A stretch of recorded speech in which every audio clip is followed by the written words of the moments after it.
Chers auditeurs de Radio Courtoisie, bonjour. J'ai aujourd'hui le plaisir et l'honneur de recevoir, en compagnie d'Éric, de recevoir un grand auteur russe qui écrit en langue française. C'est le Tolstoï contemporain. Continuez à le dire. Tolstoï, c'est inégalable. Mais l'accent est là. Et comme grand Tolstoï, Vladimir Fedorovski, c'est notre invité, évoque les questions cruciales de la guerre et de la paix, comme le titre du grand Tolstoï, Guerre et paix. Vladimir Fedorovski, bonjour, vous êtes ancien haut diplomate russe, vous avez été mêlé à la haute politique russe du temps de Gorbatchev et aussi d'Eltsine. Et vous avez accompli votre rêve d'enfance, vous êtes devenu un écrivain et un grand écrivain. Cher ami, vous êtes un vrai espion. Vous connaissez toutes les faces cachées que je fais. C'est vrai que quand j'ai eu 14 ans, j'ai rêvé de faire les livres à Paris. Les Russes sont éminemment francophiles et le fait que vous me recevez prouve que les Français sont très francophiles malgré les aléas de notre époque. Vous savez, c'est vrai aussi que j'étais mêlé par la force des choses à cette période extraordinaire qui est une clé pour comprendre d'ailleurs de ce qui se passe aujourd'hui. C'est la période de la fin du communisme et post-communisme. Parce que la crise actuelle, il faut le remonter à cette période quand on a fait des erreurs, pas ici, dans cette excellente radio, parce que vous étiez toujours partisans de cette alliance avec la civilisation russe, mais en revanche, on a fait une erreur à l'époque de repousser la Russie, on va en parler, et après, je suis devenu écrivain, je suis même avec mes origines à la fois russe, et d'ailleurs mon père était ukrainien, alors le russe et ukrainien, je suis écrivain modestement le plus édité d'origine russe en Europe. 57 livres. J'ai fait, on va en parler, c'est un livre d'actualité qui s'appelle Trump, Poutine et Ivan le Terrible aux éditions Ballant, mais je vous donne une primeur, je tiens à annoncer un livre qui sortira au mois d'octobre. C'est un livre qui est très cher pour moi, je l'ai retardé. C'est un hommage à vous tous, parce que ça s'appelle D'Artagnan de Saint-Pétersbourg. D'Artagnan de Saint-Pétersbourg. Pourquoi D'Artagnan de Saint-Pétersbourg? Parce qu'il y a deux aspects là-dedans. Vous savez, les temps sont tristes. Franchement, je pense qu'on vit le moment le plus dangereux de l'histoire de l'Europe, peut-être de l'histoire de l'humanité. Et vous savez, quand j'arrive, je regarde les yeux des Français que j'aime, je suis très francophile, les yeux sont éteints. Ce n'est pas seulement qu'il y a les problèmes politiques, mais il y a quelque chose qui clôt. Et je voudrais vous faire plaisir. Je voudrais faire plaisir à vos sourires, à vos yeux, mes amis. Parce que il y avait un Français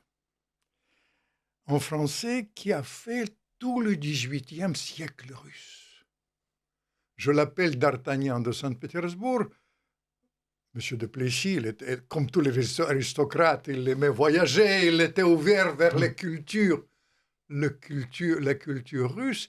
Il a fait tout le XVIIIe siècle russe. Il s'appelait Armand de Lestock. En France, on ne le connaît pas. C'est un grand Français du XVIIIe siècle, un très grand Français. Il était favori de Pierre le Grand. D'ailleurs, il y a une logique avec ce livre, parce que le livre qui marche des tonnerres, Trump, Poutine et Ivan le Terrible, il évoque évidemment Trump, Poutine, on va en parler, mais il évoque aussi Ivan le Terrible. On me demande pourquoi, parce que si vous voulez comprendre la situation russe aujourd'hui, il faut avoir deux références. Il faut avoir une référence sur Pierre le Grand et Ivan le Terrible. Pierre le Grand était occidentaliste, au fait, il était partisan il pensait que la Russie est européenne, et avec lui, la Russie est devenue européenne. Et Ivan le Terrible, il disait que ce qui se passe aujourd'hui, il était prémonitoire. Pourquoi Trump, Poutine, et me demande, ça marche? Je dis parce que Ivan a tout expliqué. Vous savez ce qu'il a dit? Texto. Il a dit, il n'y a rien à faire avec ces gens-là. parce qu'il ne parlait pas du peuple français, il parlait de l'élite. Rien à faire avec ces gens-là. Pourquoi? Parce qu'ils sont en but d'eux-mêmes. Ils analysent mal et surtout qu'ils prennent leur désir pour la réalité, qu'ils vivent dans le monde imaginaire. Mais il disait texto qu'avec ces gens-là, il n'y a rien à faire, nous sommes trop grands pour eux. Ils ont peur de nous. Rien n'a changé. Rien n'a changé. Vous comprenez? C'est 16e siècle. 16e siècle. Et ils vont rien à faire avec ces gens-là. Trump, Poutine, Trump, Poutine. Mais antithèse d'Ivan, c'était Pierre le Grand. Et Pierre le Grand, dans l'autre livre, pour octobre, j'évoque Pierre le Grand comme jamais été évoqué à travers les témoignages de ce Français qui sont uniques. Vous savez, ce Français, il était entre nous. Je ne voudrais pas entrer dans les détails de la vie, je dirais, secrète de Pierre le Grand, mais sa femme, elle a une histoire avec lui. Catherine II, impératrice Catherine II. Il a eu l'histoire avec sa fille Élisabeth. Élisabeth, vous connaissez Saint-Pétersbourg, cette ville unique, extraordinaire, on dit Venise d'honneur, mais ça, vous savez, ça rivalise. Moi, je peux parler des heures avec. J'ai fait autrefois un livre-roman de Saint-Pétersbourg. D'ailleurs, c'est un peu dans la suite, d'Artagnan de Saint-Pétersbourg, avec le roman par rapport au roman. Et lui, il a eu une histoire avec ça. Il a placé cette tsarine Élisabeth au trône de la Russie. Et après, il a fait même une chose absolument diplomatiquement étonnante. Il a inventé Catherine II. Vous savez, c'est lui qui a eu l'idée de marier Catherine II. À l'époque, elle n'était pas Catherine II, elle s'appelait Sophie dans la réalité. Catherine II, c'est un nom orthodoxe qu'on lui a donné. Sophie est une petite princesse allemande de rien du tout. Et il s'est marié avec Pierre III et après il était poussé. Son histoire, c'est vraiment rebondissement, les histoires d'amour, tout ça. Et toute la magie de Saint-Pétersbourg que j'aime tant et de raconter dans ce livre pour octobre. J'étais long. Je termine et après on parle des choses plus tristes mais simplement, vous savez, ces deux livres, Trump, Poutine et Ivan le Terrible, et surtout ce livre d'Artagnan de Saint-Pétersbourg, c'est un livre qui évoque le dialogue avec l'histoire. Là-dedans, rien n'est inventé, tout correspond avec souvent les archives inédites, etc., mais ça se lit vraiment très facilement. J'ai failli dire un roman, mais ce n'est pas le roman. C'est comme un roman, mais tout est vrai.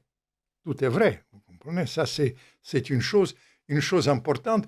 Je m'éclipse parce que j'étais trop longue avec mon introduction, mais c'est juste pour l'annoncer, ces deux livres-là. Cher Vladimir Fedorovski, vous avez bien fait.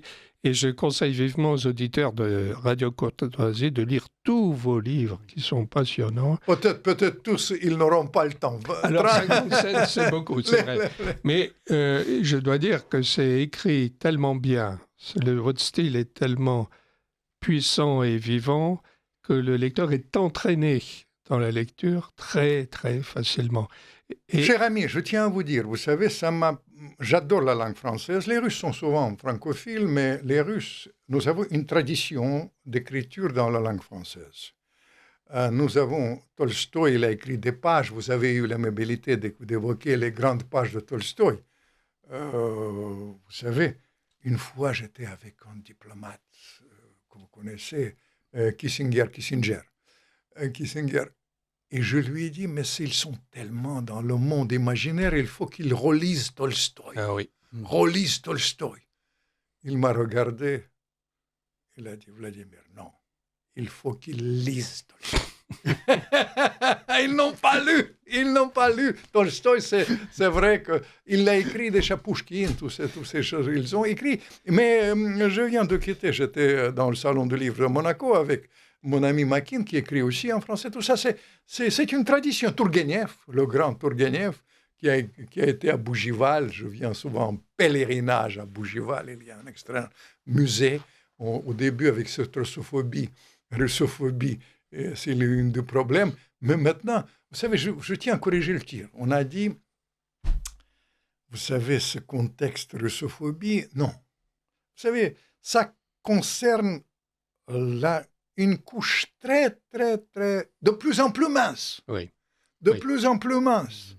Vous regardez ces gens-là, Starmer en Angleterre, jamais le Premier ministre était si impopulaire. Votre copine van der Leyen, C'est pas la nôtre, jamais, hein. C'est pas jamais. Je vous taquine. Vous exagérez. Et regardez en Allemagne. Oui. Je ne parle pas de la France, vous connaissez mieux que moi. Voilà. Mais oui, et cher Vladimir Fedorovski, votre œuvre montre l'âme russe et l'histoire de la Russie. Et justement, cette âme russe et cette histoire de la Russie, plus que jamais, il est nécessaire de les connaître.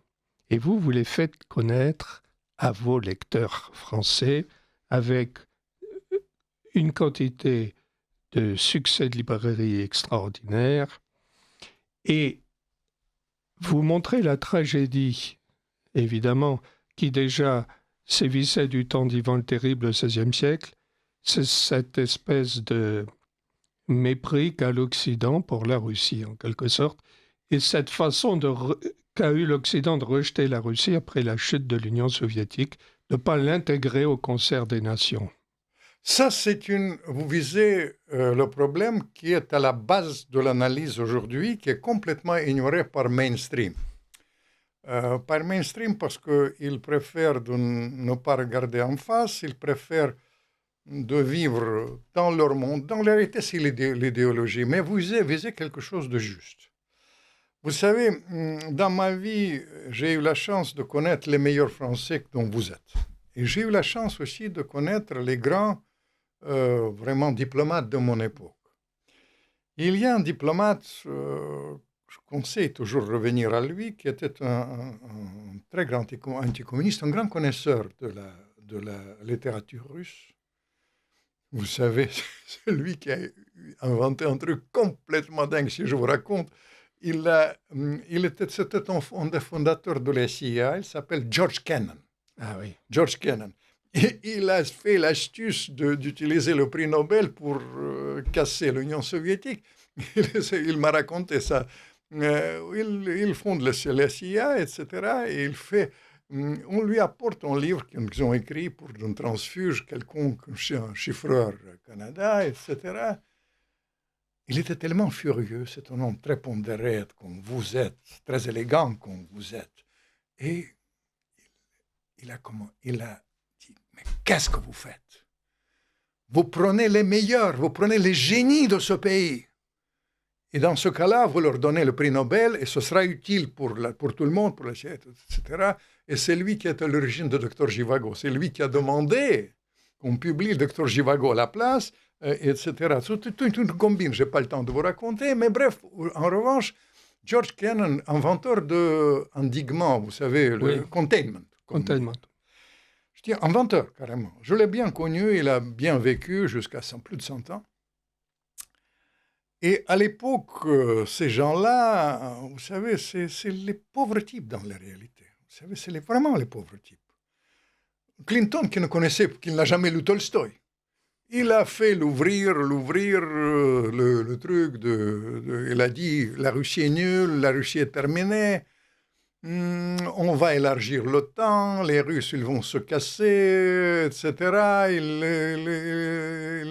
Il y aura plusieurs Russies, ils ont eu un concept, on m'a montré un document, 7 Russies.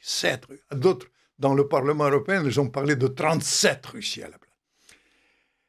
Et il a décidé de faire plusieurs élargissements de l'OTAN. Je tiens à vous dire, pourquoi vous visez juste cette période? Parce que j'étais mêlé pendant la période de la fin du communisme à des conversations souvent très secrètes, confidentielles, etc. Notamment, j'ai eu, on peut dire, ami à l'époque, il s'appelait Shevardnadze, un Géorgien, ministre des Affaires étrangères, et il m'a pris 2 fois avec lui dans les conversations vraiment très essentielles, avec secrétaire d'État américain qui s'appelait James Baker.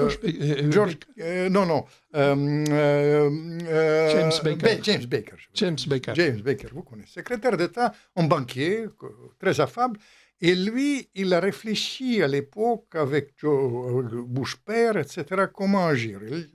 Vous savez, il m'a dit, Baker, à l'époque, qu'il partageait l'avis de Jean-Paul II, que la fin du communisme, c'est la providence. C'est un cadeau de Dieu, il disait. Cadeau de Dieu qu'il faut utiliser à temps et que c'est une chance historique pour associer la Russie avec le monde chrétien, il disait.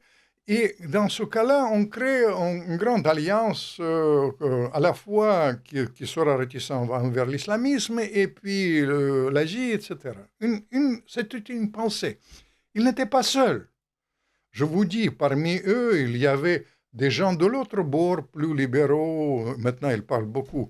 Il était conseiller comme moi à l'époque. Jeffrey Sachs, il s'appelle, peut-être vous avez entendu, un excellent, vraiment. Les choses comme ça. Il y avait des gens qui ont eu réflexion. Ici même, détrompez-vous, ici, il y avait vous, il y avait les gens que j'ai connus.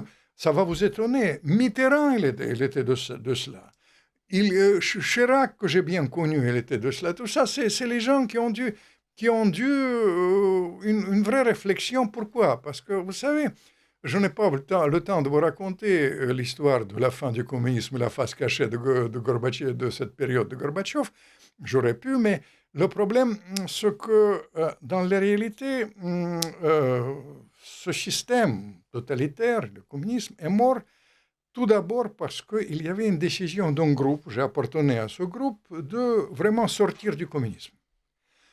Il y avait des erreurs, mais néanmoins, le concept était là. C'est-à-dire, dans la réalité, vous savez, le système était figé. Et s'il utilisait la force, comme aujourd'hui on utilise, ou à l'époque même Eltsine, il l'utilisait, ça aurait pu durer. Mais ces gens-là, ils voulaient sortir de ça. Moi, je reproche à ces gens-là qu'ils ont été très naïfs par rapport à l'Occident parce qu'ils pensaient que l'Occident comprendra l'enjeu. Mais c'est pour ça que Gorbatchev n'a pas exigé une signature de l'accord de non-extension de l'OTAN. Vous faites... Je tiens à vous dire une chose. Pour une fois, vous êtes dans les mainstream. Vous répétez ce qu'on vous répète dans les grands médias, mon cher ami. Je tiens à vous dire la réalité. Je tiens à vous dire très sérieusement. J'étais mêlé à des choses vraiment secrètes. Il y a plein de choses, pas seulement ça. Quand il n'y avait aucun papier. Ça va vous étonner. Vous savez, Yalta, la base de notre existence jusqu'aujourd'hui, il n'y a aucun papier. Vous savez, le seul papier qui était à Yalta, c'est ce que vous connaissez très bien, c'était ce célèbre accord sur le pourcentage qui prend la Grèce, qui prend la Pologne, etc. Vous savez, c'était écrit sur une serviette de papier. C'est la seule chose qui a été écrite. Moi, j'étais mêlé à des choses avec Reagan. Plein de choses qui ont été... Vous savez, ces gens-là qui nous sortent cet argument de Clinton, ils ont pris la décision. Vous savez, je vais vous dire. Vous savez ce qu'il m'a dit George Kennan, ce diplomate chevronné, le plus grand diplomate américain du XXe siècle. Il a dit le fait que l'Occident, il a pris cette décision d'élargir l'OTAN et dans la réalité de renouer avec cette tradition de la guerre froide à la place du communisme. Les Russes ont été prêts à s'embrasser avec les Français, avec les autres. 80% des Russes ont été pro-français, etc. Aujourd'hui, 5%. Au lieu de ça, ils ont pris la décision. Pourquoi ils ont pris cette décision? Vous savez, il faut regarder, cliquez ça. J'ai mentionné Jeffrey Sachs, comme il était conseiller, il connaissait aussi la face secrète. Vous savez, quand il a fait la Pologne, il a fait des réformes en Pologne, c'est un fossoyeur du communisme, c'est un grand monsieur. Et après, il est allé en Russie, il a proposé un plan aussi, il a dit il faut s'associer avec les Russes, il faut leur donner un coup de main, ils seront toujours reconnaissants pour l'Occident, et dans ce cas-là, on intègre ça. Il vient boire, il raconte ça, cliquez, il raconte ça souvent, mais dans ses dernières interviews, parce qu'on est dans la crise majeure aujourd'hui, il vient voir Maison Blanche. Il a dit, c'est complètement dingue, M. Sachs. nous n'allons jamais aider la Russie, qu'ils plongent. Ils nous ont, vous savez, à la place, il y aura plusieurs Russies, où nous avons fait. Ils ont pensé que c'est eux qui ont terminé avec l'Union soviétique. C'est une contre-vérité. C'est les réformes, c'est aussi les dissidents, c'est Jean-Paul. Mais, vous savez, ils ont plongé ça. Et vous savez ce qui me dit à propos de ça? Ils n'ont jamais fait. Et Kennan me dit, ce diplomate, il a dit c'est la plus grande erreur de l'Occident. Je tiens à citer, depuis Jésus-Christ. Depuis Jésus-Christ. Et il a complètement raison. J'étais abasourdi à l'époque. Je ne suis pas de caractère, vous me voyez, je ne suis pas du tout déprimé, mais quand j'ai vu ça, vous savez, objectivement, je porte une responsabilité. Parce que quand j'étais aux affaires, quand j'étais diplomate, j'étais copain surtout du numéro 2 de Gorbatchev, qui s'appelle Yakovlev, le vrai anticommuniste, qui est un vrai concepteur de la perestroïka. Mais aussi à Gorbatchev, Raïssa, tous ces Shevardnadze, je vous ai cité, et j'ai présenté à ces gens-là le meilleur de l'Occident, comme vous. Bon, l'Occident n'était pas ça. L'Occident était Clinton avec ses amours particulières. L'Occident était toutes ces médiocrités qui ont pensé que ça va terminer. Ces gens-là n'ont jamais lu Tolstoï, n'ont jamais compris ça, et ils ont fait élargir. Et vous dites le papier, j'étais présent quand Baker, 2 fois, il a dit nous n'allons passer pas un, mais j'étais présent beaucoup de fois. Et chaque fois, vous savez, tous ces accords, j'ai participé à la mise en page d'une vingtaine des accords. Vous savez, la majorité de ces accords, c'était comme ça. Souvent d'ailleurs dans les grands restaurants, parfois parisiens. Avec la gastronomie française que j'adore, c'était comme ça que ça s'est passé. Et après, on l'a mis en page. Mais pour me disculper, vous avez raison. À l'époque, j'ai écrit même un télégramme en disant qu'il faut faire un traité. Mais traité ou pas traité, mon cher ami, oui, vous savez, ils ont fait les vingtaines de traités. Ils ont, d'ailleurs, ils ont sorti traité antimissile. C'était traité. Ils ont jeté parce que ce n'est pas leur intérêt. Vous savez, c'est ça le problème. Le problème, c'est qu'au lieu d'établir les rapports équilibrés, les rapports réciproquement avantageux, basés sur une chose essentielle que j'évoque, au fait, dans Trump, Poutine et Ivan le Terrible, et d'Artagnan de Saint-Pétersbourg, l'histoire longue de la Russie. Vous savez, je mise sur l'affinité. L'affinité entre les civilisations. La base, c'est les valeurs chrétiennes. Nous avons quelque chose de plus fort. Et on me dit que c'est terminé aujourd'hui, que c'est russophobie, c'est pour des années. J'ai dit non, pas du tout. Vous pensez à une couche qui n'a pas d'avenir. Parce qu'ils ont, à la différence de la guerre froide, quand les gens mentaient, mais les gens n'y croyaient pas. Ces gens-là qui sont le plus souvent ignares, mais ils mentent et ils croient à leurs mensonges. Ils mentent et ils croient à leurs mensonges. Ils affabulent. Ils prennent leur désir pour la réalité. Mais d'où vient le danger? Parce que, à la différence de la guerre froide, nous étions souvent, moi je me souviens, nous étions souvent au bord du gouffre. Mais tout d'abord, les deux côtés ont été lucides. Des deux côtés, on a calculé ça en millimètres près. Il y a un aspect que je tiens à souligner. Vous savez, en plus, je les ai tous connus de deux côtés. Ces gens-là, ils ont participé à la guerre. C'est morveux. Ces gens-là, d'aujourd'hui, ils n'ont pas connu la guerre. Ils n'ont pas peur de la guerre. Et vous savez, aujourd'hui, moi, je me souviens, quand je suis complètement désespéré, ça m'arrive au milieu de la nuit, généralement. Après, je me retrouve.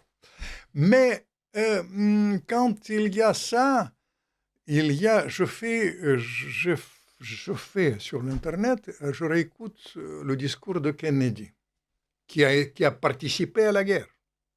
Ces gens-là, il dit dans la future guerre qui nous attend, il n'y aura pas ni vainqueur ni vaincu. Ils ont eu peur des deux côtés. Vous savez, quand il y avait la crise de Cuba, 62, vous savez, Kennedy, il ne dormait pas. Pas une seconde de la nuit. Au Kremlin, Mikoyan, Khrouchtchev, tous ces gens-là qui prenaient les chiens, ils ne dormaient pas. Il y avait des lits. Dans les deux cas, c'était des lits, vous savez, de soldats, de camps qui ont été mis. Et c'est pour ça, tout d'abord, ils ont lu Tolstoï. Deuxième chose, ces gens-là, ils ont eu peur de l'apocalypse. Parce que soyons clairs, pourquoi je répète avec beaucoup de gravité qu'on vit le moment le plus dangereux de l'histoire de l'humanité. Parce que les trucs sont approximatifs. Vous savez, les gens ne se souviennent pas, les grands Américains. Vous savez, il y a un secrétaire d'État américain à la Défense, Perry, il s'appelait. Quand il a vu qu'ils ont décidé d'élargir l'OTAN, il a donné sa démission. Ah, ouais. Donné sa démission, tout de suite. Parce que c'est la guerre. Ils comprenaient ça, parce qu'ils ont eu cette profondeur. C'est pour ça que je suis très touché que vous avez visé la clé pour comprendre la situation dramatique qu'on vit. Parce que vous savez, ce qu'on vous raconte, je suis parfois gêné même. Comme je suis trop poli en réalité, quand je viens souvent à la télévision, c'est mainstream, etc., ils racontent n'importe quoi. Je ne dis pas que vous racontez. Je suis trop poli. Je dis qu'il faut nuancer. Il ne faut pas vendre la peau de l'ours avant de le tuer. Mais comme on vit maintenant la situation dramatique, les Russes avancent aujourd'hui là-bas, les Ukrainiens n'ont pas de personnel, les choses que tout est vu dans l'espace, vous comprenez? Ils continuent à chercher. C'est pour ça que je dis, c'est très important d'être très pointu dans l'analyse. Et deuxième chose, un conseil d'amis, lisez Tolstoï. Ah oui, et lisez aussi... Sinon, mes livres aussi. Et lisez aussi le Tolstoï d'aujourd'hui, Vladimir Fedorovski. N'exagérons pas. Alors, nous allons rappeler les références de notre émission, cher Eric, et poursuivre ce passionnant échange. Chers auditeurs, vous écoutez Radio Courtoisie, le libre journal de la crise dirigé par Laurent Arthur Duplessis, qui reçoit aujourd'hui M. Vladimir Fedorovski, auteur de Trump, Poutine et Ivan le Terrible, dialogue avec l'histoire, qui est édité aux éditions Ballant à partir de mai 2025. Absolument. Et le futur livre en octobre, D'Artagnan de Saint-Pétersbourg, toujours aux éditions Ballant. D'Artagnan de Saint-Pétersbourg, voilà. Le thème de notre émission, la guerre ukraino-russe, une résultante du rejet de la Russie par l'Occident. Et alors, effectivement... Vous savez, au lycée Louis-le-Grand, en terminale, j'avais un professeur très russophile et converti à l'orthodoxie. Olivier Clément, c'était un spécialiste de la religion orthodoxe. Bien sûr. Et il nous racontait la Russie d'une manière absolument passionnante. Comme Laurent, vous étiez marqué quand même par ça. Objectivement, vous savez, ça marque. Et objectivement, j'ai eu une grande dame, je l'ai fait un roman même à propos de leur vie, s'appelait Deux sœurs. Qui s'appelait Zavadovsky, une grande aristocrate. Son arrière-arrière-grand-père, elle était amant préféré de Catherine II, tout ça, c'était une grande aristocrate qui m'a enseigné la langue française et je lui rends hommage parce que j'écris en français, c'est grâce à elle, évidemment. Et vous parlez plusieurs langues aussi, hein? Je parle. Combien? 4, 5? 4, 5 langues, oui. 5 langues. 5 langues, parce que vous savez que historiquement, j'ai fait ma carrière d'une manière bizarre. Dans la réalité, j'aurais dû rester tout le temps dans l'Orient, parce que j'étais spécialisé dans l'Orient, comme d'ailleurs à côté de moi, il y avait un condisciple que vous connaissez par cœur, qui est Lavrov, ministre des Affaires étrangères. Nous aurions dû, et les Russes ont cloisonné bien les choses.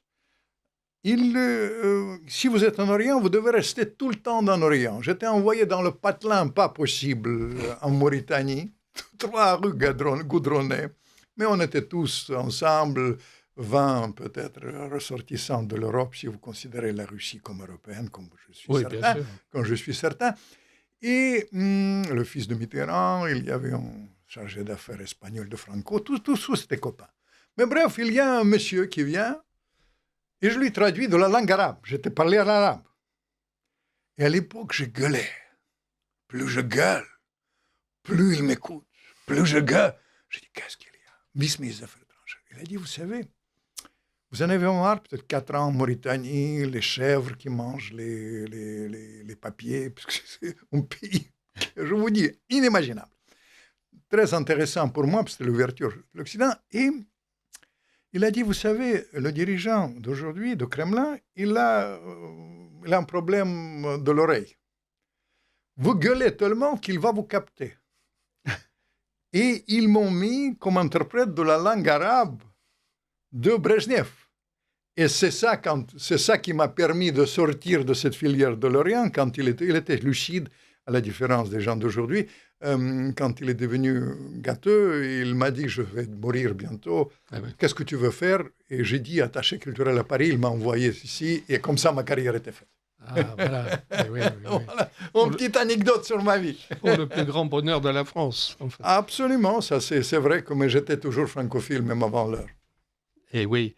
Et est-ce que vous ne pensez pas que justement cet état profond américain, comme on dit, hélas toujours à l'œuvre en sous-main dans la politique étrangère américaine, s'est ingénié aussi à creuser un fossé entre les Européens et les Russes, car cet État profond américain craignait au plus haut point la synergie économique, financière, culturelle, énergétique qui aurait porté un ensemble européo-russe, une maison commune selon Gorbatchev. Cet ensemble aurait surplombé l'économie américaine. Bien sûr. Il l'aurait totalement surplombé. Et donc, les Américains ont voulu mettre une herse entre les Européens et les Russes. Bien sûr. Mais encore une fois, vous visez juste. Vous savez, maintenant, on connaît tous les détails de ces combines. Tous les détails sont connus. Je conseille aux éditeurs de relire. Il y a un papier de 6 pages de New York Times en décembre dernier. C'est un papier absolument étonnant. C'était donné par la CIA essentiellement. Je me demande si c'est-ce que c'est pour préparer Trump ou comment ils ont osé de faire ça, ou ils racontent ça en détail. Tout d'abord, tout est dit. Rand Corporation en 19, vous avez vu ce papier qui est un papier noir sur blanc. Ils disent ce qu'ils veulent. Ils disent le danger, c'est l'alliance énergétique surtout, qui fera le bien-être de l'Europe. Parce que le gaz et le pétrole russe, bon marché, il faut casser. Surtout, ils ont eu peur, franchement, même pas de notre affinité. Ils sous-estiment l'affinité historique. Moi, je pense que, justement, cette affinité civilisationnelle joue un rôle essentiel, mais entre la France et la Russie, je parle civilisationnel. Mais entre l'Allemagne et la Russie, c'est moins civilisationnel, c'est plus économique, c'est plus terre-à-terre. Et le bien-être de l'Europe et de l'Allemagne notamment était basé évidemment sur le gaz et le pétrole russe. Pas cher, il fallait casser. Et de bonne qualité. Absolument, bien sûr. Et juste une petite parenthèse, il est clair, je ne sais pas si vous allez corroborer mon propos, que c'est les Américains qui ont fait sauter les gazoducs Nord Stream. Vous savez, c'est l'avis des spécialistes de sabotage. Ben vous êtes bien renseigné, parce que j'ai demandé une fois, c'était étonnant, l'histoire, quand ils ont saboté ça, j'ai trouvé quelqu'un qui était le plus grand spécialiste de la guerre froide, de sabotage, de ce genre de trucs. C'est un saboteur du KGB, en chef, en général, etc. J'ai trouvé le téléphone, je lui téléphone. Et j'ai dit, oh, mon général, je suis désolé de vous déranger, mais quand même, vous avez été le plus grand spécialiste de sabotage. Dites-moi ce que vous pensez. Vous êtes submergé par l'appel. Vous savez, ça en dit long sur la compétence des gens d'aujourd'hui. Il était ouvert maintenant. Il est connu, vous comprenez. Il était ouvert. Je l'ai téléphoné d'ici, par conséquent, il prenait le téléphone de l'étranger. Il y avait un silence. Il a dit, vous êtes étonné? Vous savez, vous êtes le premier qui m'appelle. Le premier qui m'appelle. Jusqu'à quel point on était incompétent. On n'a pas appelé même le saboteur en chef. Lui, il est persuadé comme vous de la même chose. Mais vous savez, moi, je suis plus prudent sur ce plan-là. Simplement, je ne crois pas guère sur le plan de la... Vous savez, quand il nous raconte, présente les choses, il y a une yacht, il y a des filles, et une fille pleure, mais le truc... lui, il m'a dit, ce monsieur, il m'a dit une chose. Vous savez, il y a 3 services dans le monde qui sont capables de le faire. Voilà. C'est les choses... 3 services dans le monde. Vous savez ce qu'il a dit, les Américains, Israéliens avec l'aide des Américains et le KGB. Il n'a pas même mis les Anglais. Même pas les Anglais. Ah oui. Il n'a pas même mis les Anglais c'est un spécialiste. Mais je vous raconte, il y a les enquêtes de journalistes américains, vous connaissez, qui ont été faites. Mais vous savez, il y a plusieurs aspects. Mais la stratégie, sur le plan stratégique, c'est absolument sûr. Et vous savez ce qui m'a dit le premier, ça, le danger sur ça. J'ai eu de 40 ans de rapport avec Chirac. Je me souviens, il m'a dit le plus grand danger. Lui, il était un grand partisan il parlait russe, il traduisait Eugène Onegin, tout. Chirac, oui. Moi, je l'ai bien connu, 40 ans. Monsieur Poutine est venu à ses obsèques, d'ailleurs. Évidemment. Mais vous savez, ça, c'est un... moi, je le connaissais très bien. Il était... Vous savez, nous avons des années de rapport, mais il y a une chose inoubliable. Pour moi, quand Mitterrand il a fait une gaffe de sa vie, quand il a soutenu le putsch, j'étais à l'époque porte-parole des antiputschistes. Et Chirac me téléphone, c'était un grand téléphone de l'espace, Ulysse Gosset me comprend. Il a dit, je viens vous soutenir, elle vient soutenir. Il vient, mais c'est la fin du communisme, l'euphorie, et j'ai pensé qu'on va parler de la géopolitique comme nous parlons aujourd'hui. Et il m'a récité les vers de Pasternak. Il m'a demandé d'aller sur le tombeau de Pasternak. Docteur Givago, il a pris une bouteille, bref, tout ça, c'était inoubliable. Mais vous avez raison, absolument. Ça, c'est l'hantise des Américains, c'était ça. Mais vous savez, je vais vous dire, vous visez quelque chose de juste, parce que la bataille d'aujourd'hui, autour de la crise d'aujourd'hui, c'est une chose très simple qui est devant nos choix. Soit on trouve le modus vivendi avec les Russes, soit on va vers l'escalade vertigineuse, tous azimuts, et dans ce cas-là, au bout de ça, je parle avec beaucoup de chagrin et j'espère avec une certaine lucidité, au bout c'est l'apocalypse. Ouais. Et c'est pour ça que l'État profond américain, avec les Européennes pour leurs considérations souvent liées avec la politique intérieure. La politique intérieure américaine n'est pas étrangère sur ça, parce que, vous savez, ce n'est pas seulement les démocrates, mais il y a certains républicains qui veulent transformer Trump espèrent transformer Trump en Biden 2, parce que, vous savez, rien n'est définitif dans cette affaire. Ils ont des calculs, mais simplement, je leur dis, souvent, je connais ces gens-là, là-bas, il y a cette tendance, il y a deux tendances aussi là-bas, dans l'entourage de Trump, il y a deux tendances, et dans la politique américaine. Il y a la tendance majoritaire qui est découpée un peu, avec cet assassinat, c'est visible jusqu'à quel point ils sont découpés de l'Amérique profonde aussi. C'est une bataille dans la réalité d'idées qui se passent devant nos yeux. Mais c'est une bataille pour la survie de l'humanité. Et je dois vous dire que ces gens-là, l'État profond, dans l'entourage de Trump, il y a ces tendances qui s'affrontent d'une manière très sérieuse. Vous savez, moi je regarde beaucoup, et franchement, il m'impressionne, ce vice-président Vance. Vice-président Vance qui dit qu'il faut être lucide. Il y a ce monsieur qui est un monsieur très pittoresque, parce qu'il représente deux tendances à New York. Aussi, Witkoff, il s'appelle. Vous savez, le représentant de Trump qui a des bons rapports avec Poutine. Vous savez, ces gens-là, c'est intéressant, je vais vous dire. Là-bas, il y a à New York les gens qui sont venus souvent de là-bas, de la Russie. Et leurs parents, grands-parents, etc., tout ça, c'est les gens. Il y a deux tendances. Il y a les tendances de la haine. De la haine, ça c'est Blinken, vous connaissez, c'était secrétaire d'État. Il y a une dame très exubérante, Nuland, elle s'appelait. Alors elle est particulièrement haineuse. Hein. Absolument. Ça, c'est les gens qui veulent régler leur compte. Est-ce qu'ils y croient?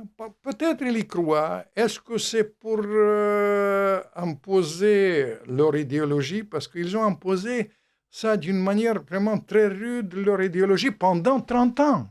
Vous savez, détrompez-vous, néoconservateurs, c'est eux qui faisaient le narratif. C'est eux qui donnent, on me montre, mes copains journalistes ici, ils me montrent, ils donnent même, comme au Kremlin autrefois, ils donnent les instructions. Qu'est-ce qu'il faut raconter?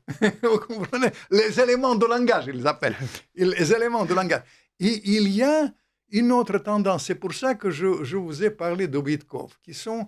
il y a dans cette tendance aussi, il y a un autre représentant pour l'Ukraine, général Kellogg. C'est quelqu'un qui est de tendance presque néoconservateur, certainement. Des choses, le secrétaire d'État, il hésite, mais Witkov, il est tout le contraire. Et la logique de Witkov, c'est très intéressant. Il faut le regarder, parce qu'il représente toute une tendance. Tout d'abord, ces gens-là, au lieu d'avoir la haine de la culture russe, ils ont dit, il faut lire tous ces gens-là. Ils sont très pragmatiques parce qu'ils disent, mais le potentiel de la Russie, il y a... Ok, évidemment, ils ne pensent pas aux intérêts de l'Europe. Ils pensent à leurs intérêts. Je vais vous faire, quand il a mené, on m'a raconté la face cachée de leurs négociations, je tiens à vous annoncer ça. Vous pensez qu'il y avait 6 conversations plus la rencontre à Alaska, ou 8, disons, conversations entre Trump et la Russie. On m'a dit qu'il y a plusieurs, beaucoup plus. Beaucoup plus. Ils se parlent au téléphone, et ils parlent beaucoup de l'économie. Et ces gens-là, il y a deux messieurs qui déterminent les choses. J'espère que Dieu sera avec nous. Il y a Witkov, il y a du côté russe un jeune qui a été formé à l'université américaine, vous le connaissez, Dmitriev.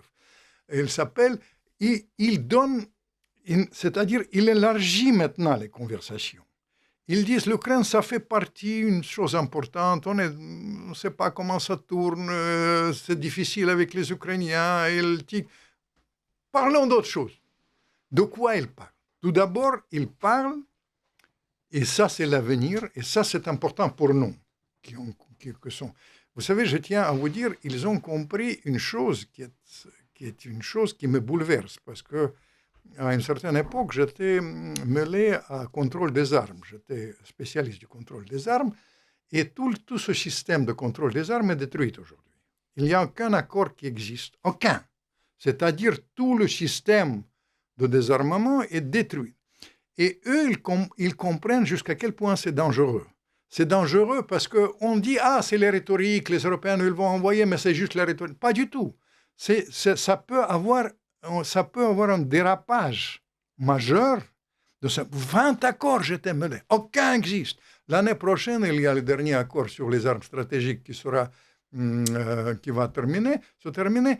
Eux, ils veulent tout d'abord rétablir le contact pour avoir ça, Witkov, Vance, en partie parfois, parce que Trump, il est bizarre. C'est pas seulement Tolstoï, c'est pas son doda, mais le problème même beaucoup plus majeur, parce qu'en une journée, il pense que c'est bien de mener une négociation. Je ne suis pas juge, parce qu'on me dit que c'est comme ça qu'il a mené une négociation dans le domaine immobilier, mais simplement, je tiens à vous dire que l'immobilier et la haute politique, la diplomatie, c'est deux choses différentes. Moi, je suis partisan toujours, et historiquement, je faisais ça avec tous mes interlocuteurs. Je vous ai cité Mitterrand, Chirac, on jouait carte sur table. On ne racontait pas des histoires. Carte sur table, et il faut comprendre, carte sur table.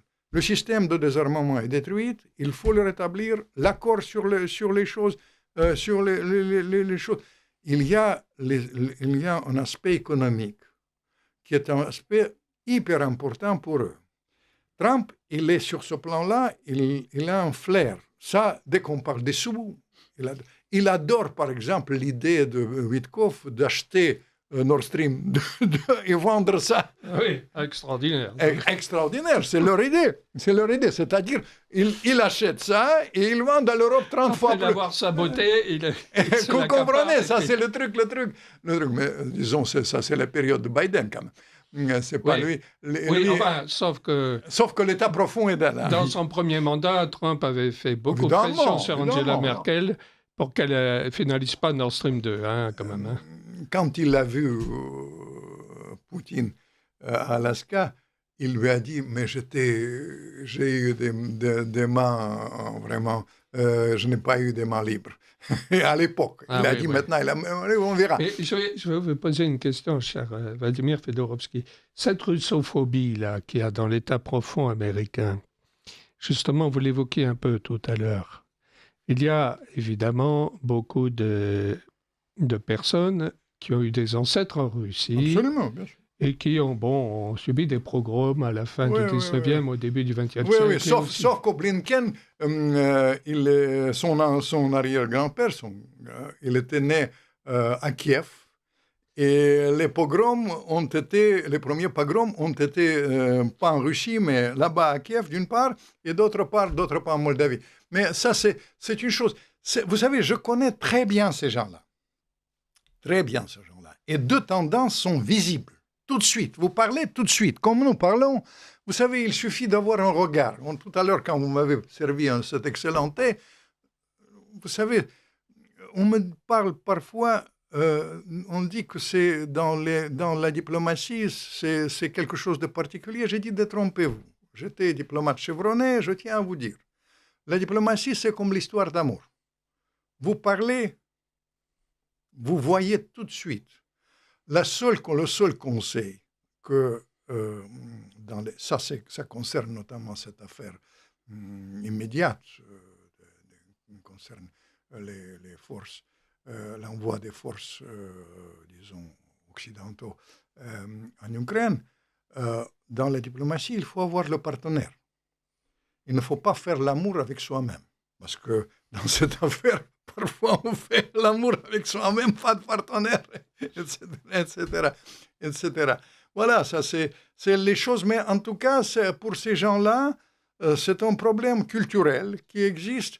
Mais la seule chose que je parle avec... vous savez, je connais très bien la situation là-bas. C'est une chose qui, pour moi, tragique. C'est non seulement qu'il n'y a pas d'autre issue. L'issue de ça, et ça, c'est pas dans les choses qui viennent. Il faut voir très clair que la crise peut déraper d'une manière vertigineuse. Parfois, ça nous dépend, parfois les erreurs de calcul, parfois simplement, ça peut être les erreurs. Nous avons suggéré ça pendant la guerre froide, parce qu'il y avait le téléphone rouge, parce que les contacts ont été ouverts ou confidentiels, comme les miens autrefois, qui ont été sauvegardés. Aujourd'hui, il y a ça. Mais vous savez, je leur dis, la base de ça, c'est qu'on ne peut pas ni vendre la peau de l'ours avant de le tuer, mais surtout, il ne faut pas vivre dans le monde virtuel. Parce que, qu'est-ce qui se passe devant nos yeux? Aujourd'hui, nous avons... Il revient toujours avec les sanctions. J'ai dit, OK, les sanctions, on verra. La seule chose que nous avons eu un concept, vous vous souvenez, il y a ce ministre français, M. Le Maire. Il a dit, je vais mettre la Russie à genoux en 2 semaines. En 2 semaines. Je suis analyste. On m'a montré, on a dit, il n'a pas lu le papier. Non. Il n'a pas lu le papier, et puis il a dit non. Il était persuadé, il reflète, c'est pas seulement lui, c'est la CIA de l'époque de Biden. Ils disent, ça c'est la première, que les Russes sont nuls, que l'armée est terminée, que les choses comme ça. La première erreur de calcul, ça continue. Ils disent on va augmenter les sanctions, on va faire de nouvelles sanctions. Ils ont fait tout. Maintenant, ce qui reste, c'est de faire augmenter les sanctions, vous savez, contre secondaires, elles s'appellent, c'est-à-dire contre les autres États qui font le commerce essentiellement hydrocarbures, avec, c'est-à-dire la Chine, l'Inde et la Turquie, et l'Iran, etc. Mais il y a un sénateur pittoresque qui s'est trompé sur tout, symbole là-bas des néoconservateurs, Graham, sénateur Graham. Il dit 500% de sanctions contre la Chine, l'Inde, etc. Demain, il revient. Maintenant, il doit revenir des vacances. Il est disparu un tout petit peu, des petites escapades. Et les choses comme ça, et il reviendra.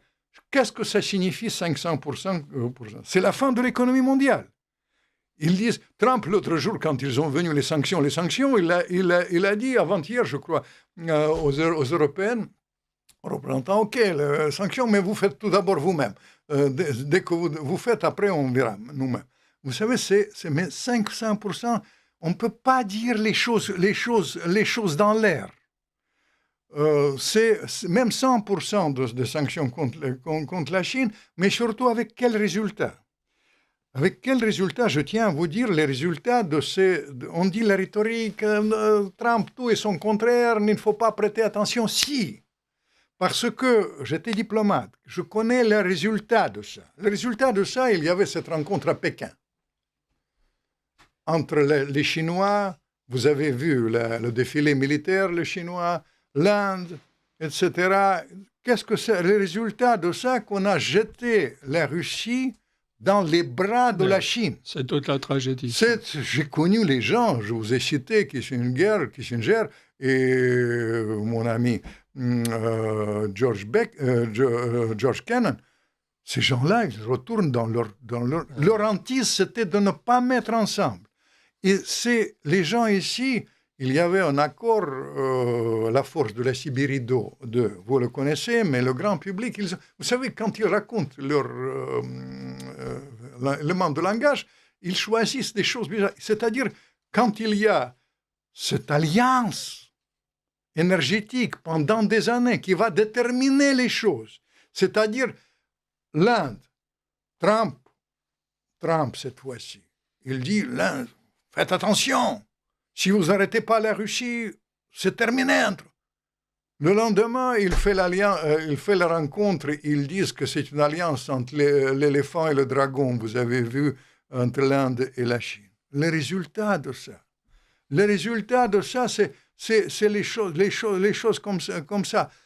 Je leur ai dit au début, quand ils ont contribué, quand il y a ces phrases-là, ils ne savent, à la différence de cette grande époque, ils ne savent pas même gérer les conséquences de ça.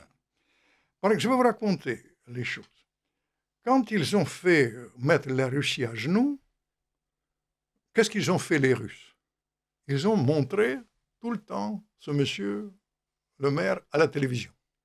Ça fait augmenter sensiblement la popularité de Poutine. C'est-à-dire, il a objectivement 37 Russies. Vous savez, au début, détrompez-vous, ça aurait pu être autrement. S'il disait, nous respectons la civilisation, vous savez, mais ça va vous étonner, ce qui a contribué d'une manière, même pas le maire. Il y avait l'université en Italie, à Milan. Ils ont décidé de supprimer le cours et interdire deux personnes. Dostoïevski surtout, ils ont interdit. Tchaïkovski était... Quel était le résultat? Ils ont montré ça, on a interdit Tchaïkovski, on a interdit Dostoïevski, on a interdit les écrivains. Aujourd'hui, personne n'en parle, mais il y a des millions d'exemplaires de Tolstoï qui sont brûlés en Ukraine. Tolstoï, mais évidemment, ça, la civilisation russe, mais Tolstoï brûlé, Pouchkine, ça ne va pas. Interdire la langue russe. Personne n'en parle. Mais, vous savez, OK, je dis, c'est votre affaire. Vous voulez interdire la langue russe, vous voulez tout ce que vous voulez. La seule chose que c'est contre-productif. Mettre la Russie à genoux, contre-productif. Les sanctions, c'est contre-productif. L'alliance avec la Chine, entre la Russie et la Chine, c'est contre-productif. Et surtout, je tiens à vous dire, le résultat de ça, que maintenant je tiens à votre station, comme je suis dans la confidentialité totale avec vous, je tiens à vous gravement révéler qu'au résultat de ça, le résultat de ça, que Poutine, il a au moins 3 agents le plus secrets qui sabotent tous leurs desseins. Est-ce que je peux me permettre de donner leur nom? Si, oui. Le premier, c'est votre ami, c'est Tolstoï. Deuxième, c'est Dostoïevski. Et troisième, le compositeur. Le résultat, il voulait interdire Tchaïkovski. On m'a raconté que c'est le compositeur le plus écouté dans le monde aujourd'hui. Oui. Tchaïkovski. D'ailleurs, il est d'origine ukrainienne comme moi. Et vous savez ce que disait Bismarck, quand on est 3, il faut être l'un des 2. Absolument. Et c'est ce que Kissinger avait appliqué vis-à-vis de la Chine. Et Kissinger, peu de temps avant de mourir, avait bien dit il faut s'allier avec la Russie. Évidemment. Mais je l'ai bien connu, Kissinger. Si je vous raconte nos rapports, d'ailleurs... Vous savez, cher Vladimir Fedorovski, il faut que nous passions un bobino et après nous reprenons. Tout ce que vous voulez, tout ce que vous voulez. Vous appréciez cette émission? Alors aidez Radio Courtoisie à en produire d'autres. Rendez-vous sur soutenir.radiocourtoisie.fr. Merci d'avance. Chers auditeurs de Radio Courtoisie, nous reprenons le cours de notre passionnant échange avec Vladimir Fedorovski, ancien haut fonctionnaire russe, écrivain, auteur de Trump, Poutine et Ivan le Terrible, Dialogue avec l'histoire, paru aux éditions Ballant en mai dernier, et nous traitons du thème suivant: la guerre ukraino-russe, une résultante du rejet de la Russie par l'Occident. Et effectivement, c'est une tragédie tout à fait abyssale que ce divorce entre l'Occident et la Russie, et notamment entre l'Europe et la Russie. Et c'est un jeu très très dangereux que nous explique là Vladimir Fedorovski, puisque, en effet, cette escalade entre l'Occident et la Russie peut mener aux pires conséquences. Alors, nous allons lire des messages. Nous avons quelques messages qui sont arrivés. Si vous me permettez, Monsieur Fedorovski, que je les lise. Bonjour à vous. D'abord un message d'un fidèle auditeur, Jean Denis. Bonjour à vous. Ce qui est triste, c'est que nos maîtres puissent être assez stupides pour penser que leurs légendes puissent tromper longtemps en pariant sur le mensonge généralisé des médias, des oligarques complices. Comment peut-on croire que 20 drones aient été envoyés sur la Pologne pour la provoquer, et que l'un ait fini posé sur le toit en fibrociment d'une cabane à lapins sans rien casser, les autres dans les champs sans exploser? Tout cela a-t-il un sens? La seule indication intéressante est celle de l'inefficacité totale des systèmes antiaériens de l'OTAN, qui n'en auraient détruit que 4. La triste réalité, c'est que nos maîtres ne voient que d'autres solutions pour imposer la loi martiale et la confiscation de tous les avoirs privés, ne voient qu'une bonne guerre. C'est la seule solution à la crise perpétuelle du capitalisme financier qui gonfle les bulles par la création d'argent fictif qui n'est que de la dette. Ce système est moribond avec la montée du monde multipolaire que les BRICS ont anticipé. Un bon point de vue. Jean Denis poursuit par un deuxième message, arrivé un petit peu plus tard. L'isolement de la Russie a été décidé par les anglo-saxons bien avant le communisme, dès 1896. À cette époque, les Français investissaient dans le développement de la Russie, leur épargne se portant sur l'emprunt russe. La France était à la pointe du développement scientifique et technique, mais la Russie possédait aussi des pionniers. L'union des deux était une menace mortelle pour les atlantistes. Wall Street a financé Lénine et Trotsky. Et en 1920, la mission de la Croix-Rouge américaine dans la Russie, en pleine guerre civile, était composée en majorité de banquiers et de gestionnaires de droits miniers, tous installés à Wall Street. Et les médecins ont vite compris qu'ils étaient inutiles. Aujourd'hui, les faucons anglo-saxons ne rêvent que de démanteler la Russie en république fantoche dont ils pourront tirer les ressources. Alors, chers auditeurs de Radio Courtoisie, je pense que Vladimir Fedorovski partage votre analyse. Je tiens à vous dire, évidemment, ça c'est les choses comme ça. Il y a un aspect que je tiens à souligner. C'est quand même l'aspect de la vision économique de choses. Et la situation dramatique aujourd'hui, à mon sens, est liée avec cette analyse que vos auditeurs ont tout à fait perçue, que sur le plan économique, la situation en Occident est inquiétante. C'est la dette. Et vous savez, traditionnellement, il y a, pourquoi je suis assez inquiet aujourd'hui, plus que jamais inquiet aujourd'hui, parce que traditionnellement, la sortie, si on analyse d'après les grands comme Keynes, les situations économiques, traditionnellement, il y a deux possibilités de sortir dans ce genre de crise, notamment de la crise de la dette. C'est l'inflation qui rattrape, mais surtout la guerre. Eh oui. Surtout la guerre. Et ça me perturbe profondément parce que, vous savez, Laurent, nous avons bien vécu. Franchement, nous avons vécu, ce n'est pas dramatique pour nous. Mais il faut toujours penser à nos enfants et surtout à nos petits-enfants. Quel héritage. C'est pour ça que je tiens avec beaucoup de gravité à souligner, parce que, vous savez, détrompez-vous, ce n'est pas seulement l'Ukraine.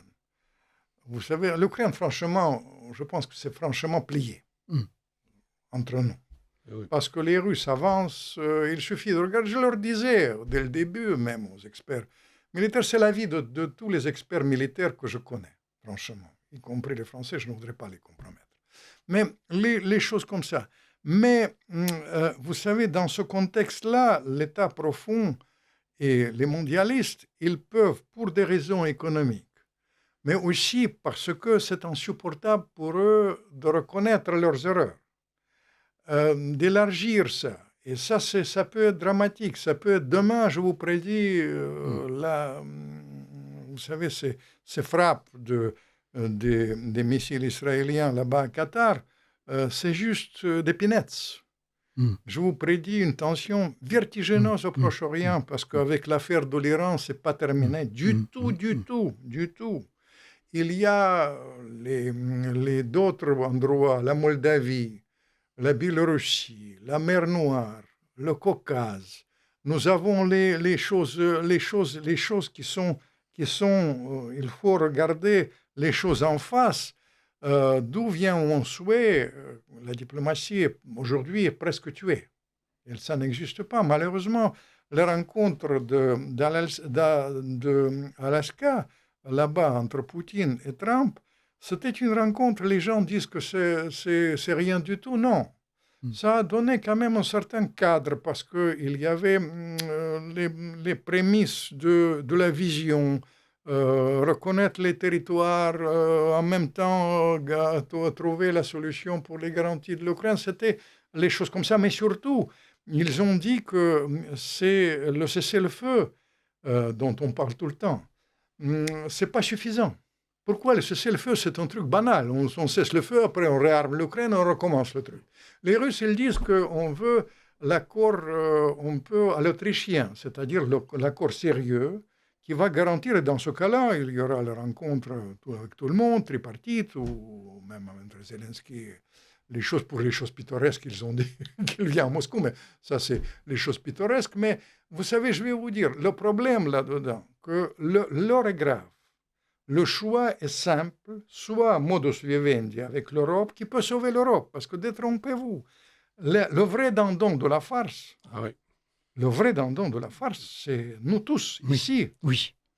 Et le dindon de la France, si vous me permettez, un souvenir de mon père ukrainien, c'est aussi l'Ukraine. Parce que si je vous donne les vrais chiffres de la population ukrainienne, de les pertes, vous serez effrayés. C'est les choses effrayantes. Effrayantes. Vous savez, ça c'est les choses comme ça. C'est pour ça que je souhaite tellement que la diplomatie ne soit complètement tuée, qu'on essaie de renouer avec des contacts, qu'on voit les cadres de ça, parce que l'alternative à ça, c'est les choses, vraiment, l'escalade vertigineuse. Et l'escalade vertigineuse, c'est une chose dangereuse. Je tiens à vous dire que cet épisode, dont vos éditeurs pensent, mais cet épisode, pour moi, évidemment, c'est les choses, il analyse ça d'une manière très pertinente, mais vous savez, dans la crise comme ça peut être indépendant de notre volonté. Oui. Le problème, ce qu'il faut tirer des leçons, on dit, les problèmes de défense antiaérienne, évidemment, tout ça, ça saute aux yeux. Mais le problème réel, que vous comprenez, moi j'ai géré plusieurs situations. Vous savez, vous détrompez-vous, il y avait des pilotes américains, mais pilotes britanniques qui ont été tués pendant la guerre froide parce qu'ils sont entrés dans l'espace aérien. Personne n'en a parlé. Maintenant, on a géré ça, etc. Tout ça, mais ça peut être un dérapage majeur. Pourquoi? Parce qu'on analyse ça d'une manière erronée. Dans la réalité, c'est un truc bizarre. On donne les éléments de langage à la presse, et après, on reprend ces éléments de langage, c'est-à-dire on croit à ses propres mensonges. Et tout ça, les choses sont évidentes. La crise est majeure, c'est la crise civilisationnelle. Et si on me permettait, dans cette crise, la diplomatie, c'est la seule issue, parce que l'autre issue, c'est... Mais vous pensez à une guerre atomique? Je pense à la guerre atomique. Mais vous savez, je vais vous dire, c'est les étapes.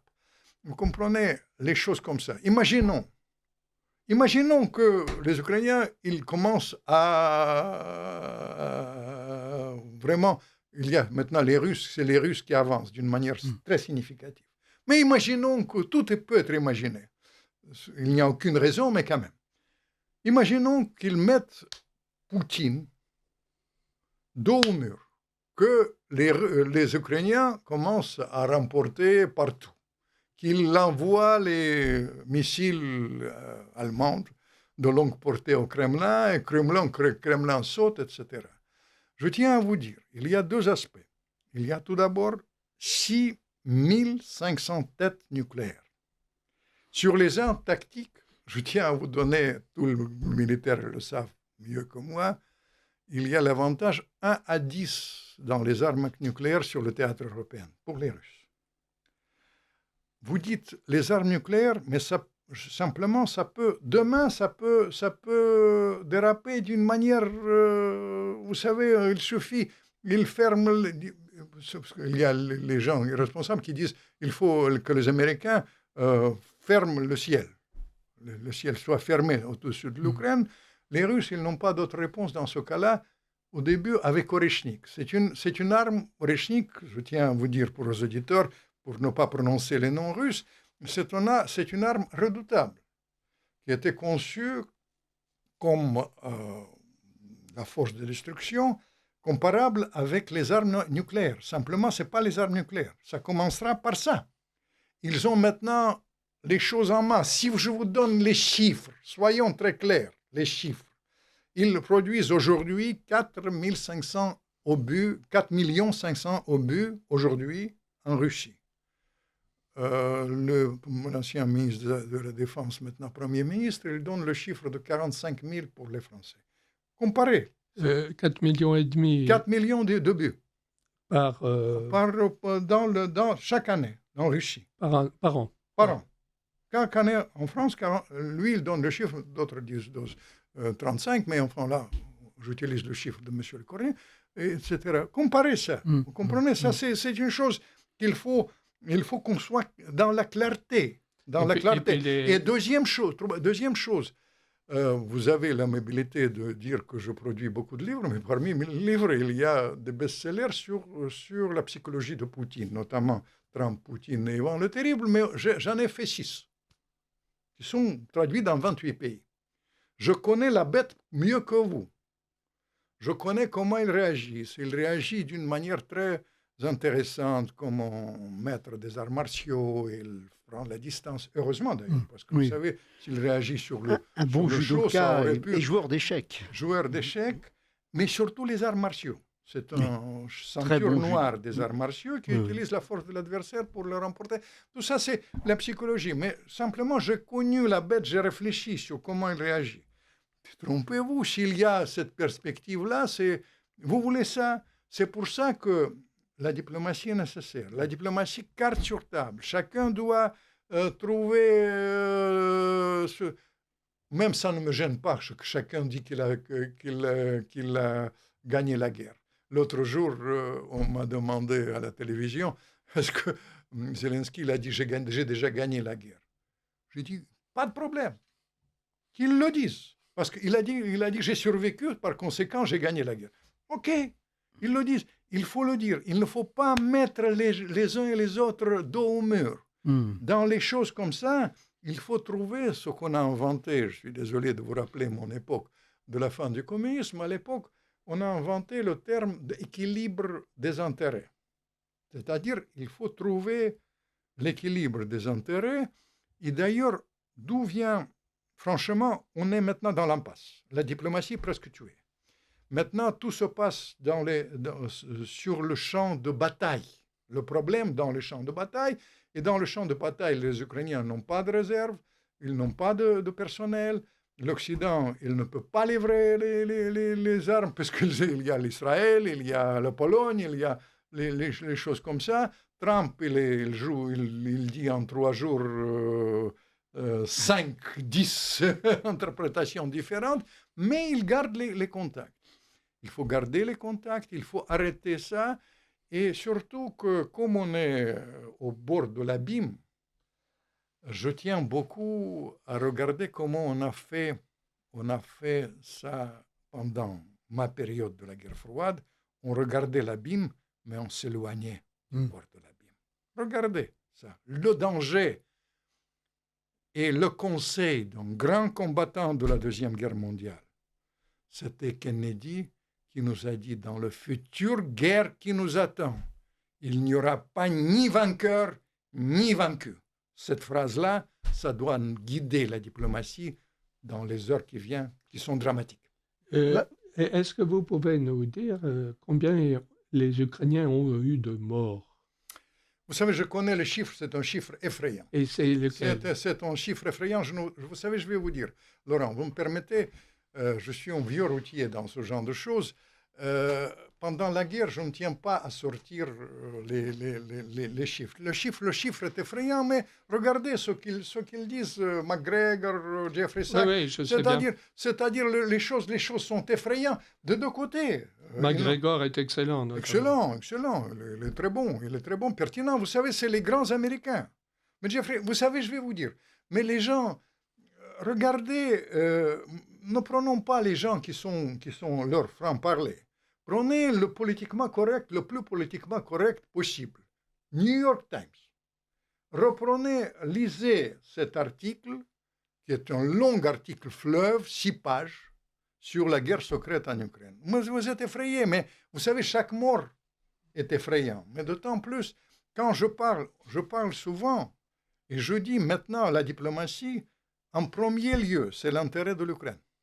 Parce que je tiens à vous dire, par exemple, l'ancien Premier ministre ukrainien, vous savez combien il dit 53 au moment de la fin du million, au moment de l'Union soviétique. Il donne le chiffre maintenant. Vous pensez à quoi? Le nombre d'Ukrainiens morts Non, le nombre d'Ukrainiens à la population. Il y avait 7 millions de soldats ukrainiens morts, je crois, non? Non, mais ça, c'est peut-être moins que ça. 7 millions, c'est une exagération, mais le chiffre est substantiel. Mais je parle des gens qui sont partis, parce qu'il y a 4 millions qui sont partis en Europe. Il y a 3 millions qui sont en Russie. Vous savez, ils donnent le chiffre à 53. Réfléchissez sur ça. Le Premier ministre, quand même, c'est pas... Ah oui, vous parlez de la population. 53 au moment de la fin de l'Union soviétique, 91. Et maintenant, il donne le chiffre une vingtaine de millions. Ah oui. Oui, Ils sont oui, restés oui. sur- Vous parlez des C'est un hémorragies truc actuelles, effrayant. oui, oui. Effrayant. Et détrompez-vous, si demain on arrête, parce que la situation économique en Ukraine est dramatique. 70% des gens qui sont au-dessus du seuil de pauvreté, quand même. Je connais ces régions. C'est un pays riche qui a un potentiel. Chacun doit maintenant, pour sauver l'Ukraine, la meilleure des choses, c'est ces négociations. Mais regardons ce qui se passe en Europe. Starmer, c'est le Premier ministre anglais, le plus impopulaire de l'histoire de l'Angleterre.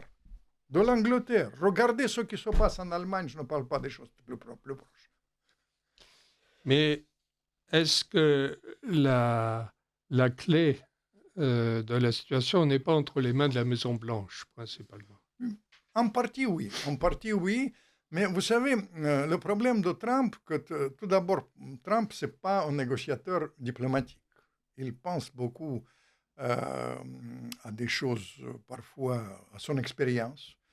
Et là, l'avantage de Trump, franchement, je ne connais pas Trump, je connais tous les autres, mais j'ai même connu Biden quand il était sénateur. Mais Trump, je ne connais pas, je ne peux pas juger physiquement. Mais il y a un espion que je vous conseille de garder. Je vous ai donné les noms d'espions de Poutine, Tchaïkovski, Tolstoï, etc. Mais il y a un espion formidable, international, qui nous donne vraiment les indications très précises. C'est la télévision. Il faut regarder comment elle agit, les choses comme ça. En Trump, il y a la force qu'il a en flair. Deuxième chose, le pragmatisme. Il est très porté sur les choses économiques. Quand on parle de 30% qu'il peut gagner en achetant Nord Stream, il devient hilar. Quand on parle du prix Nobel de la paix, il devient encore plus hilar. Et quand on parle de la tour de Trump à Moscou, il devient heureux. Tout ça, c'est les choses comme ça. Alors, vous comprenez, ça,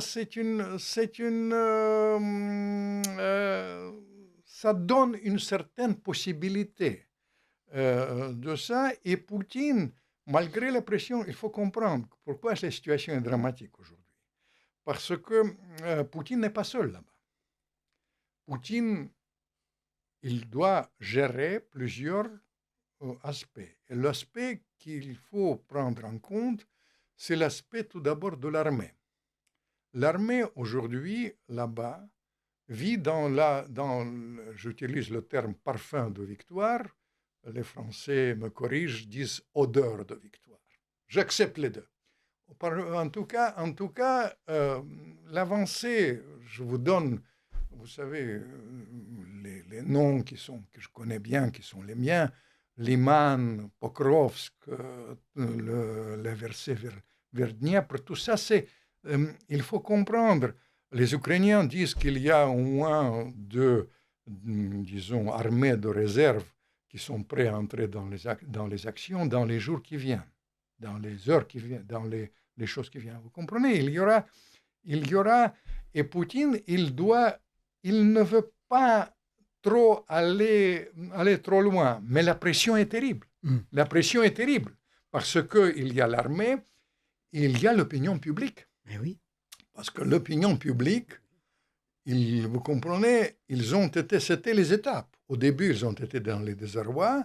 Maintenant, ils disent, mais attendez, ils veulent envoyer encore une fois les forces là-bas, ils veulent aller, etc. L'opinion publique, la CIA donne le chiffre de soutien. Ça va vous étonner. Encore une fois, c'est New York Times.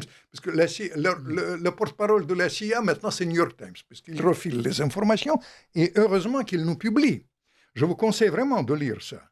Parce qu'ils disent 80% des gens qui exigent vraiment d'aller plus loin. Oui. D'aller plus loin. Il y a l'inversement. Et sur ça que je joue, sur ça, franchement, avec mon attachement vers la diplomatie, vous savez, il y a un aspect sur le fond. Je pense que les intérêts vitaux bien compris de tout le monde, je pèse mes mots, c'est la diplomatie. Parce que la majorité des Russes aujourd'hui soutient la sortie diplomatique des choses. La majorité ukrainienne, 80%, soutient la sortie. Ukrainien, malgré la propagande, malgré tout le truc. Ukrainiens, parce qu'ils ont marre, parce que vous avez évoqué ces chiffres effrayants. Pourquoi j'aurais pu vous sortir, parce que tout est connu. Mais les chiffres pendant la période de la guerre, ils seront toujours contestés. Vous comprenez? Il y a les gens qui racontent n'importe quoi. Quand je viens à certaines télévisions, je souris. Je ne tique même pas. LCI, c'est Je ne tique pas. Je ne tique même pas. Je dis, mais il faut nuancer. Mais vous savez, là-bas, vous serez étonnés. Je bats tous les records de l'audience. Ils disent deux clés, parce que tout d'abord, j'ai double origine, ukrainien et russe, mais il y a mon accent, mais aussi parce que je dis, quand ils exagèrent, je dis, attendez, peut-être il faut être plus prudent, mais comme je suis dans le langage, je n'aime pas les excès de langage. Et franchement, le conseil d'amis, vraiment très grave. Nous avons sorti de la guerre froide parce qu'on était très pointu dans l'analyse et on ne vivait pas dans le monde imaginaire de la propagande et de l'idéologie. Aujourd'hui, si on continue à utiliser le narratif idéologique, comme ils ont fait les néoconservateurs, l'État profond américain qui a déterminé les choses pendant 30 ans. Pendant 30 ans, mais qu'est-ce qu'on a donné? On a voulu décrocher la Russie de la Chine, on a jeté la Russie de la Chine. On a voulu détruire l'économie russe plus que jamais pendant cette période, il n'a pas survécu, et même maintenant. Mais pendant une période, il y avait 5% de choses là. Voilà. Nous avons une question d'un auditeur qui est celle-ci. Quel est le lien étroit entre l'Ukraine et Israël par rapport à leurs responsables de confession juive? Il nomme Zelensky et Netanyahou. Vous savez, c'est très ambigu. Il y a deux tendances là-bas en Israël, deux tendances vraiment. Il y a encore une fois, comme aux États-Unis, il y a une tendance qui est liée avec le fait qu'il faut, c'est-à-dire tendance néoconservateur américain, à peu près qu'il faut soutenir à ça, mais l'establishment israélien, il est beaucoup plus lucide. Parce que je ne voudrais pas désenchanter notre auditeur, mais Poutine, il joue d'une manière subtile par rapport à Netanyahou. Parce que, d'une part, il est très clair dans sa politique au Proche-Orient, il y a une tradition, mais en même temps, notamment pour des raisons économiques, parce qu'il y a l'establishment économique russe, c'est souvent d'origine juive, il continue à avoir des rapports. Et Israël, il a posé à un moment donné une question de l'intérêt national, parce qu'eux, ils sont très crus. L'intérêt national, et ils disent rompre avec la Russie, ce n'est pas l'intérêt national d'Israël. Ça, c'est les choses comme ça. D'où vient d'ailleurs les coups de fil. Mais vous savez, je tiens à vous dire, parce qu'on évoque cette région, ma crainte dans les heures qui viennent, sinon dans les semaines qui viennent, que ça dérape d'une manière majeure au Proche-Orient, c'est juste une petite annonce, les frappes là-bas à Qatar, des Israéliens à Qatar, et je crains beaucoup le dérapage tous azimuts au Proche-Orient qui peut nous virer vers les tensions un peu vertigineuses dans les... Je vais vous poser une question.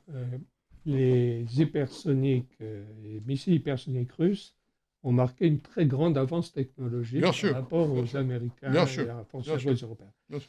Est-ce que le Pentagone américain est suffisamment conscient de ça et a bien compris que les 11 porte-avions américains peuvent être envoyés au fond par les hypersoniques russes en cas de conflit américano-russe? Ça, c'est la vérité. C'est la vérité, mais je vais vous même choquer parce que, vous savez, c'est tout à fait perçu par les experts militaires, même en France, même en Europe. Parce que l'idée vous savez, de cessez-le-feu rapide, c'est l'idée de gagner du temps. De gagner du temps, tant qu'on gagne du temps, on espère de rattraper les choses comme ça. Vous avez raison d'évoquer hypersonique, mais je tiens à vous dire que maintenant, Oreshnik est partout. Oui. Et Oreshnik, ça coûte cher, Oreshnik, dans la production. Mais ils peuvent utiliser, et dans la perspective de ce qu'il faut voir clair, il faut s'attendre à une offensive majeure dans, disons, 4-5 semaines qui viennent. Et ça peut changer la donne. Et Oreshnik, il est bien dans l'esprit. D'ailleurs, s'il voulait faire vraiment l'avertissement par rapport à l'Occident, puisqu'ils sont très perturbés par cette perspective de l'envoi des forces occidentaux sur l'Ukraine, ils vont donner cet avertissement, évidemment, avec Oreshnik. Et je vous prédis, la situation est dramatique. Les gens sous-estiment. L'apocalypse est à nos portes. Eh bien, cher Vladimir Fedorovski, ce sera le mot de la fin. L'apocalypse est à nos portes. Et je rappelle votre dernier livre en date, Trump, Poutine et Ivan le Terrible, dialogue avec l'histoire chez Ballant. Et puis le prochain... Oui, D'Artagnan de Saint-Pétersbourg, c'est en octobre, mais c'est plus flamboyant. Ah, mais tout est flamboyant dans vos livres en même temps. Merci beaucoup, Laurent. Merci à Claudia pour la réalisation de cette émission. Merci à Martine pour la prise des nombreux messages que nous n'avons pas pu tous lire parce que mes amitiés aux gens qui ont envoyé les messages. Des messages sont trop longs. Et peut-être je vais revenir si je suis digne. Mais nous allons vous les donner. Alors vous serez le bienvenu si vous souhaitez revenir. Avec joie, quand vous voulez. Nous pouvons même prendre date pour la prochaine émission dans 28 jours. Avec plaisir. Pour parler avec plaisir au mois de novembre. Faisons ça. Voilà. Au mois de novembre, ce sera plus clair pour nous par rapport à cette situation que je trouve dramatique dans le monde. Oui. Et en attendant, si vous me permettez, un brin de soleil avec D'Artagnan de Saint-Pétersbourg. Merci. Eh bien, vive D'Artagnan et à bientôt, chers auditeurs de Radio Courtoisie.